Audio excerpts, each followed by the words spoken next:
Hello, I wanted to briefly go over a section from the Lives and Opinions of Eminent Philosophers by Diogenes Laertius.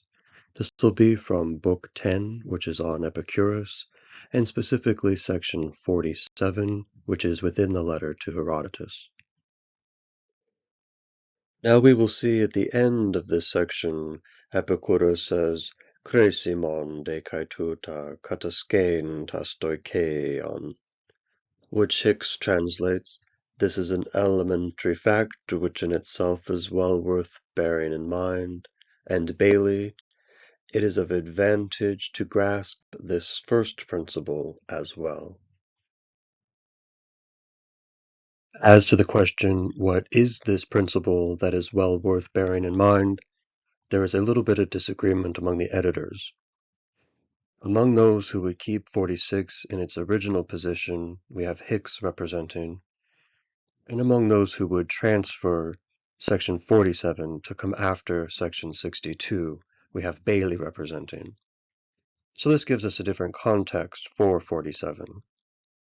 For Hicks, this gives us the context of total speed, and for Bailey, the context of vibration. So this leads to different interpretations.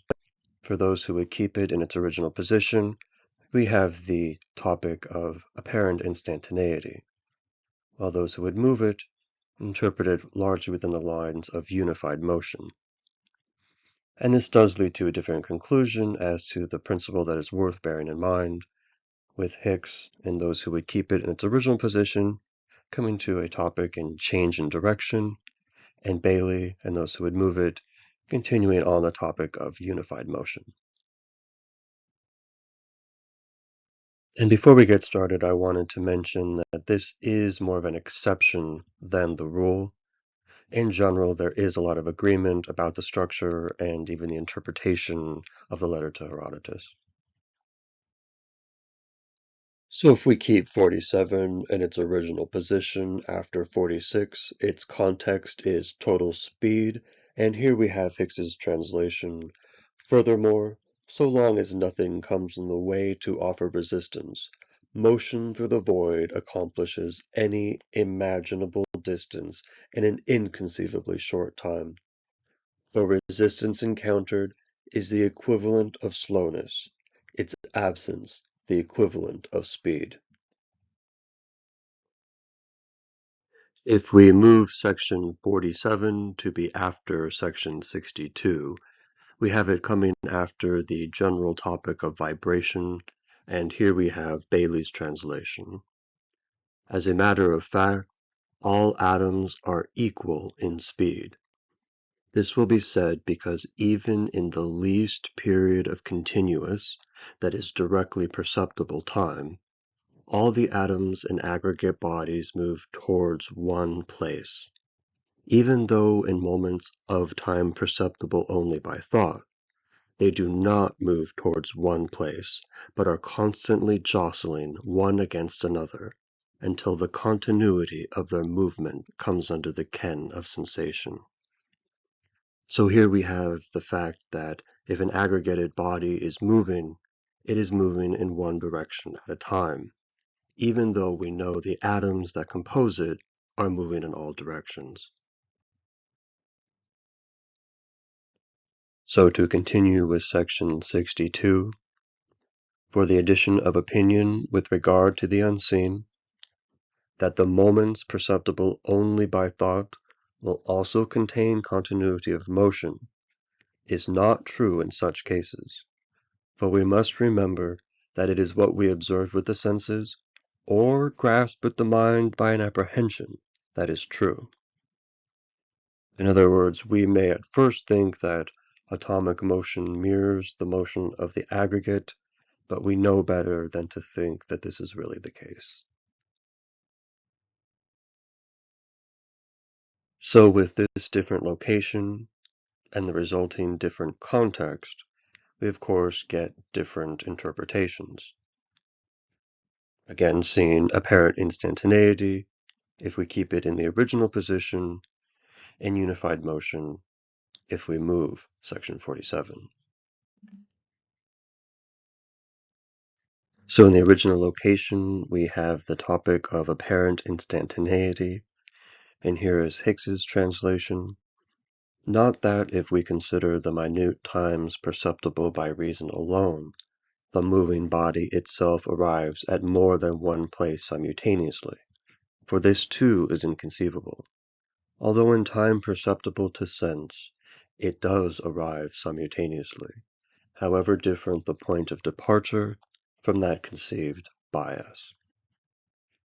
For example, if we bring a torch into a dark room, it appears to light up the room instantly, even though the light actually had to travel from the torch across the room. And here is the same passage, but put in a different location and translated by Bailey. And you'll see here how the focus shifts a bit. Nor must it either be supposed that in moments perceptible only by thought, the moving body too passes to the several places to which its component atoms move, for this too is unthinkable. And in that case, when it arrives altogether in a sensible period of time, from any point that may be in the infinite void, it would not be taking its departure from the place from which we apprehend its motion. As to the meaning of this, we'll look at Bailey's discussion of the passage. So here is Bailey's discussion of his translation. The motion of the whole body is the sum of the motions of its component atoms. But these motions are an infinite series of tiny trajects in all directions. It might then be supposed that the whole body performs this entire series of motions, and arrives at the end of its journey after having followed a devious course in all directions. Such an idea is really inconceivable, and would moreover be a direct contradiction of our sensations.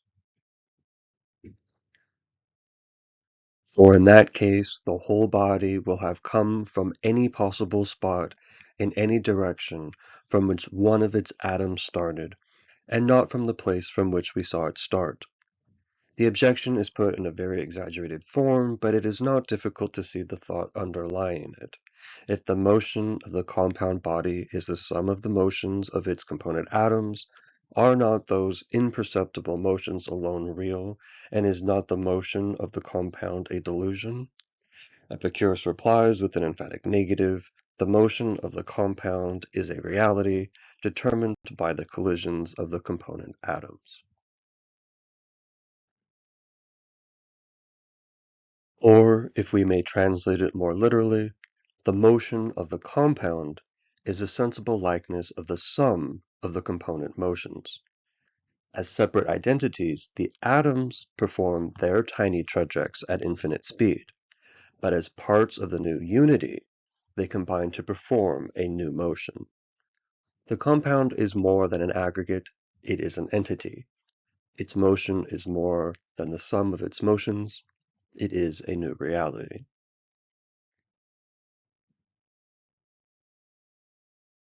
So that explanation leads us well into the conclusion for section 47 as translated by Bailey.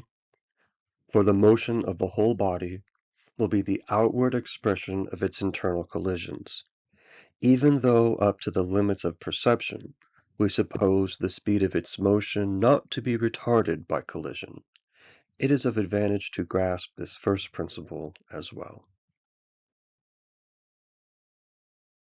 And for contrast, and in its original position, we have Hicks's translation. For if it changed its direction, that would be equivalent to its meeting with resistance, even if up to that point we allow nothing to impede the rate of its flight. This is an elementary fact which in itself is well worth bearing in mind.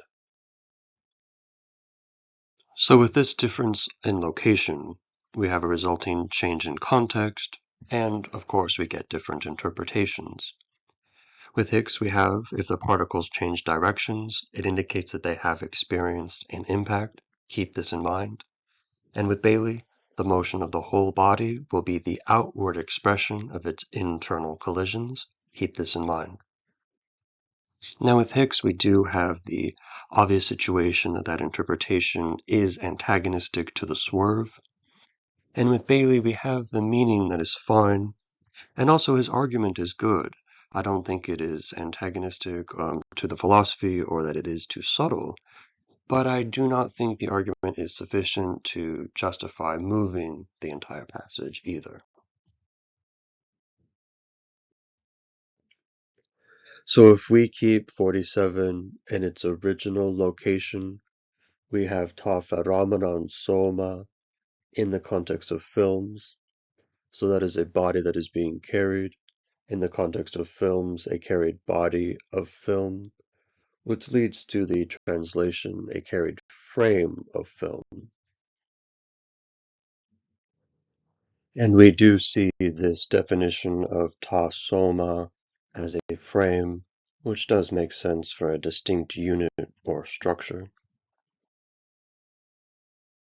And we also have the definition of film for ta edolan in LSJ, which does make sense. Of course, it's a substance that comes off of an object and also works to give us our visual information.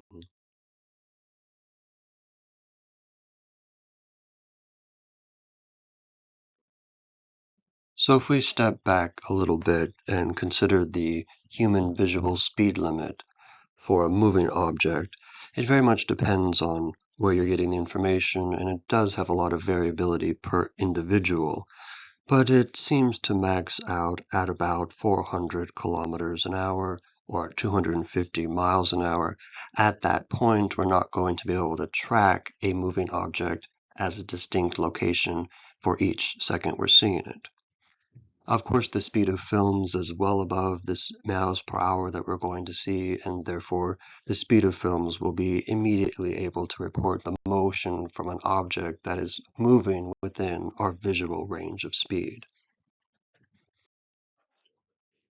So in further support of the following new translation in the original location, wanted to look quickly here at Epicurus's book 2 on nature, where he discusses this topic.